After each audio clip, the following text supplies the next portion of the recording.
Halo teman-teman semua, Assalamualaikum warahmatullahi wabarakatuh.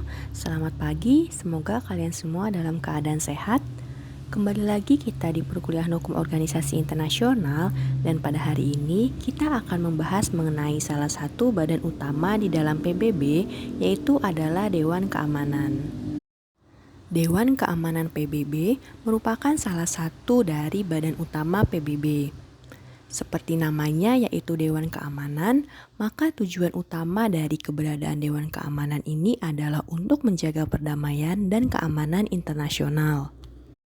Sehingga kekuasaan dari Dewan Keamanan ini dinilai cukup besar, di mana dia dapat menjatuhkan sanksi baik secara ekonomi ataupun militer terhadap negara yang telah melakukan pelanggaran ataupun ancaman terhadap perdamaian dan keamanan internasional.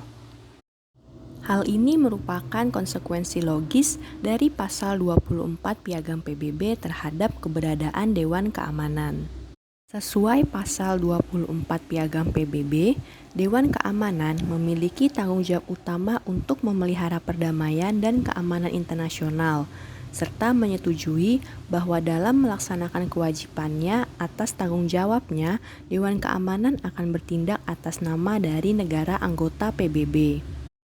Sehingga semua negara anggota PBB itu telah melimpahkan tanggung jawab kepada Dewan Keamanan mengenai perdamaian dan keamanan internasional.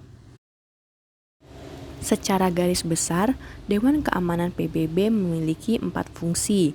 Yang pertama adalah fungsi deliberatif, yang kedua fungsi penyelesaian sengketa, yang ketiga fungsi pemaksaan, dan yang keempat adalah fungsi organisatoris.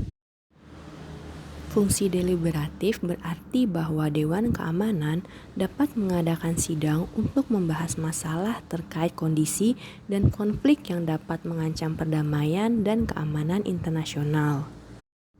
Hal tersebut dapat diajukan oleh anggota Dewan Keamanan, anggota PBB, ataupun negara yang bukan menjadi anggota PBB. Hal ini dikarenakan tujuan utama dari Dewan Keamanan PBB adalah untuk menjaga perdamaian dan keamanan secara internasional. Bagi negara non-anggota PBB, ketika negara tersebut merupakan salah satu pihak dalam pertikaian ataupun konflik yang sedang dibicarakan dalam suatu sidang, maka negara tersebut dapat diundang oleh Dewan Keamanan untuk ikut serta dalam persidangan. Tetapi, negara yang bukan menjadi anggota PBB tidak memiliki hak suara dalam pembicaraan tersebut. Meski demikian, negara tersebut dapat mengajukan usul ataupun rancangan resolusi di dalam persidangan sesuai dengan aturan yang sudah ditetapkan oleh Dewan Keamanan. Selanjutnya adalah fungsi penyelesaian sengketa. Berdasarkan pasal 2 ayat 3 Piagam PBB, setiap negara anggota diwajibkan untuk menyelesaikan sengketa secara damai tanpa menggunakan kekerasan. Ketika suatu konflik sudah menjadi perhatian Dewan Keamanan, maka Dewan Keamanan akan mengadakan suatu penyelidikan untuk menentukan apakah konflik tersebut memberikan dampak yang cukup serius terhadap perdamaian dan keamanan internasional. Jika konflik tersebut ternyata memberikan dampak terhadap perdamaian dan keamanan dunia, maka Dewan Keamanan dapat meminta kepada para pihak untuk menyelesaikan sengketa secara damai berdasarkan dengan cara-cara yang sudah ditetapkan di dalam pasal 33 Piagam PBB. Ada beberapa cara yang sudah ditentukan di dalam pasal 33 Piagam PBB mengenai penyelesaian sengketa secara damai. Di antaranya yaitu melalui perundingan, penyelidikan, mediasi, konsiliasi, arbitrasi, penyelesaian secara hukum, serta diserahkan kepada badan ataupun pengaturan regional ataupun cara-cara damai yang sudah ditetapkan oleh pihak-pihak yang bersengketa. Namun apabila ternyata cara-cara yang sudah ditawarkan tidak dapat menyelesaikan sengketa dengan baik, maka Dewan Keamanan PBB dapat membuat suatu badan untuk menyelidiki setiap pertikaian ataupun konflik yang terjadi. Dalam hal ini, Dewan Keamanan dapat membentuk Komite Jasa Baik, komite penyelidikan dan mediasi, misi penyelidik, misi pencari fakta, misi peninjau, serta membentuk suatu pasukan perdamaian PBB. Yang ketiga adalah fungsi pemaksaan. Sanksi yang diberikan oleh Dewan Keamanan PBB dapat berupa sanksi ekonomi ataupun sanksi militer.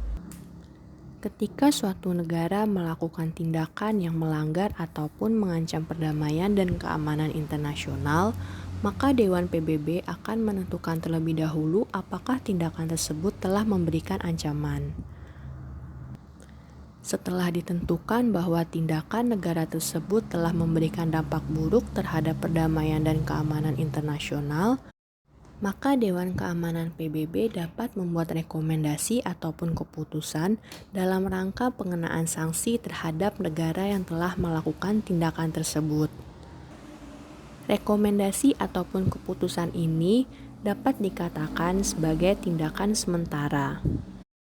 Ketika tindakan sementara yang berupa sanksi ekonomi ataupun sanksi militer tidak diindahkan oleh negara yang melakukan pelanggaran, maka Dewan Keamanan dapat membuat langkah lain tanpa menggunakan kekuatan militer, seperti dengan menerapkan sanksi ekonomi yang lebih berat.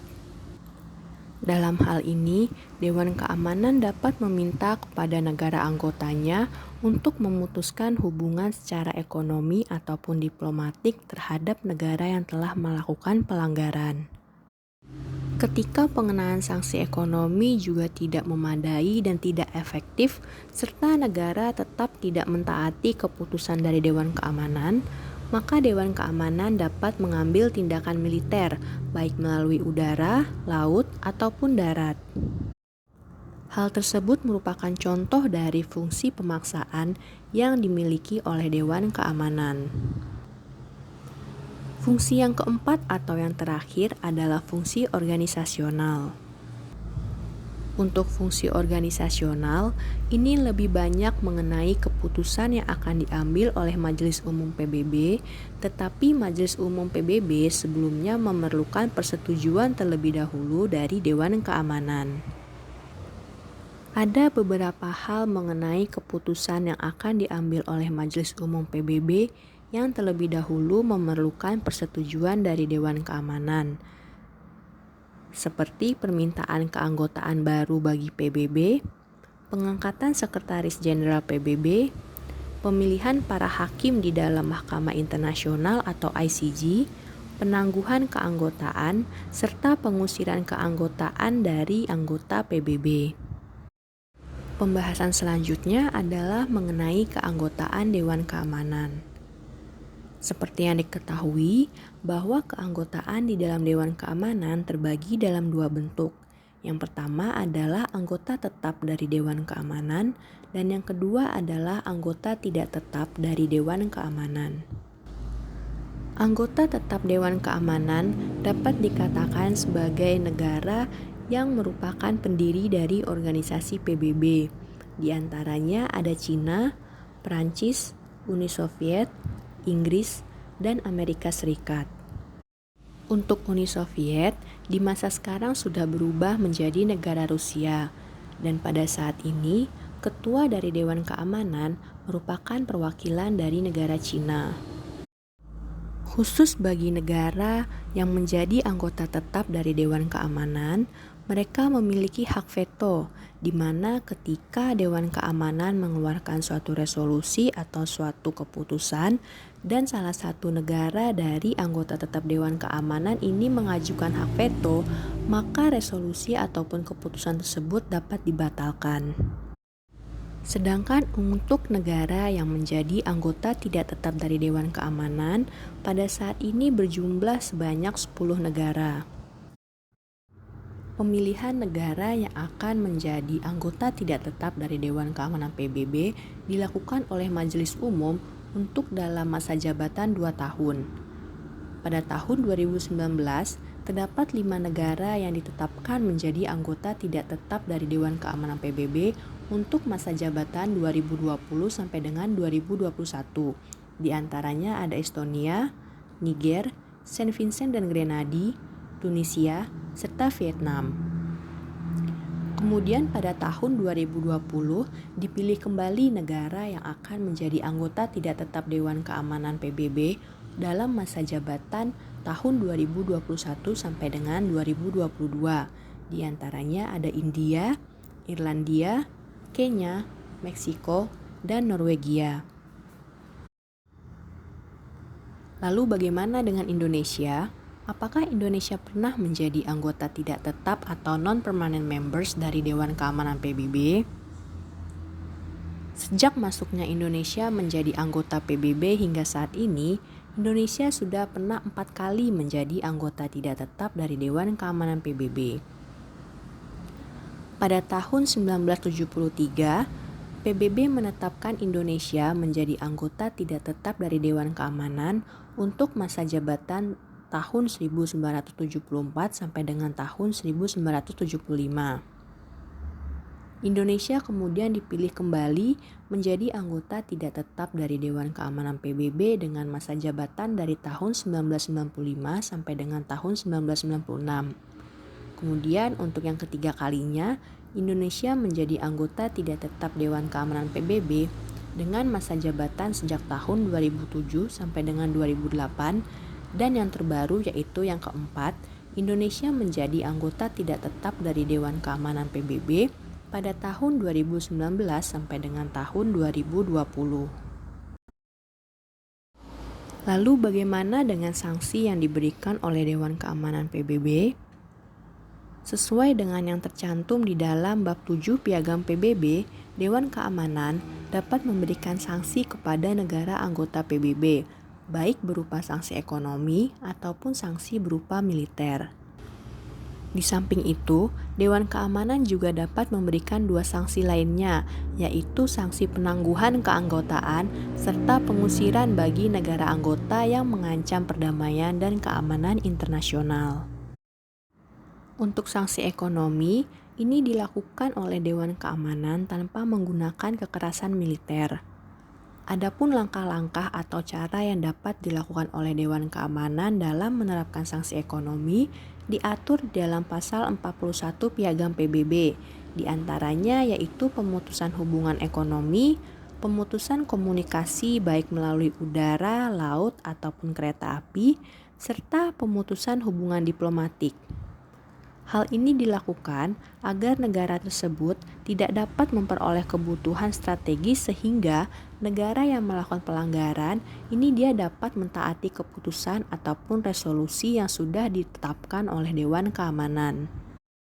Sehingga diharapkan bahwa negara tersebut akhirnya mentaati keputusan ataupun resolusi Dewan Keamanan PBB untuk menghentikan tindakan-tindakan yang dilakukannya di mana tindakan tersebut memberikan ancaman ataupun justru telah melanggar perdamaian dan keamanan internasional. Sanksi yang kedua adalah sanksi militer, di mana ketentuan mengenai sanksi militer ini diatur di dalam pasal 42 Piagam PBB. Adapun tindakan yang dapat dilakukan Dewan Keamanan PBB dalam menerapkan sanksi militer diantaranya yaitu melakukan tindakan ataupun operasi militer, mengadakan demonstrasi, serta melakukan blokade. Sanksi militer juga dapat dikatakan sebagai penyelesaian atau tindakan dengan menggunakan kekerasan. Namun demikian, sebelum pelaksanaan sanksi militer sesuai dengan pasal 42 ini dilakukan oleh Dewan Keamanan, maka Dewan Keamanan harus melalui beberapa tahap terlebih dahulu. Di antaranya yaitu yang pertama, Dewan Keamanan harus mengadakan persetujuan khusus dengan negara anggota mengenai penyediaan pasukan dalam rangka melakukan operasi militer. Yang kedua, pembentukan komite staf militer. Lalu yang ketiga, Dewan Keamanan dapat meminta kepada Majelis Umum untuk mengadakan sidang khusus mengenai anggaran tambahan yang akan dilakukan untuk membiayai operasi militer tersebut. Sanksi yang ketiga adalah sanksi penangguhan keanggotaan PBB. Penangguhan keanggotaan dilakukan oleh Majelis Umum atas rekomendasi dari Dewan Keamanan. Hal ini sebagaimana tercantum di dalam pasal 5 Piagam PBB bahwa sanksi penangguhan terhadap keanggotaan suatu negara ini merupakan tindakan bersama dari Majelis Umum dan Dewan Keamanan. Bagi negara yang keanggotaannya ditangguhkan, ini dia dapat dipulihkan kembali atau negara dapat diberikan pemulihan kembali atas hak dan keistimewaannya tergantung pada Dewan Keamanan. Suatu negara dapat ditarik penangguhannya oleh Majelis Umum PBB dengan rekomendasi dari Dewan Keamanan. Jadi baik dari penetapan penangguhan keanggotaan hingga pemulihan kembali hak-hak dan keistimewaan dari keanggotaan suatu negara ini bergantung pada Majelis Umum PBB, yang mana Majelis Umum ini juga dia mendapatkan rekomendasi dari Dewan Keamanan. Selanjutnya yaitu adalah sanksi yang terakhir, yaitu yang keempat adalah sanksi pengusiran suatu negara dari keanggotaan PBB. Sama halnya dengan sanksi penangguhan keanggotaan, ketika suatu negara secara terus-menerus melanggar perdamaian dan keamanan internasional ataupun ketika negara melakukan pelanggaran terhadap prinsip-prinsip yang tertuang di dalam Piagam PBB, negara tersebut dapat diusir dari anggota Badan PBB oleh Majelis Umum atas rekomendasi dari Dewan Keamanan. Hal ini sesuai dengan pasal 6 Piagam PBB yang mengatakan bahwa a member of the UN which has persistently violated the principles contained in the present charter may be expelled from the organization by the General Assembly upon the recommendation of the Security Council. Jadi untuk pengusiran itu dilakukan oleh Majelis Umum atas rekomendasi yang diberikan oleh Dewan Keamanan. Pengusiran ini merupakan cara terakhir atau last resort bagi Badan PBB ketika negara tersebut secara terus-menerus melanggar prinsip ataupun memberikan dampak buruk terhadap perdamaian dan keamanan internasional. Tindakan pengusiran yang menjadi wewenang dari Dewan Keamanan dan Majelis Umum ini tidak menutup kemungkinan bagi negara yang diusir untuk mengajukan kembali keanggotaannya sebagai anggota dari Badan PBB. Baiklah, demikian sedikit penjelasan mengenai Dewan Keamanan PBB sebagai salah satu badan utama di dalam organisasi PBB. Silakan teman-teman mencari dan membaca literatur lainnya untuk menambah pengetahuan dan wawasan teman-teman mengenai organisasi PBB, khususnya mengenai Dewan Keamanan. Terima kasih atas waktu dan perhatian teman-teman semua. Wabillahi taufiq wal hidayah. Wassalamualaikum warahmatullahi wabarakatuh.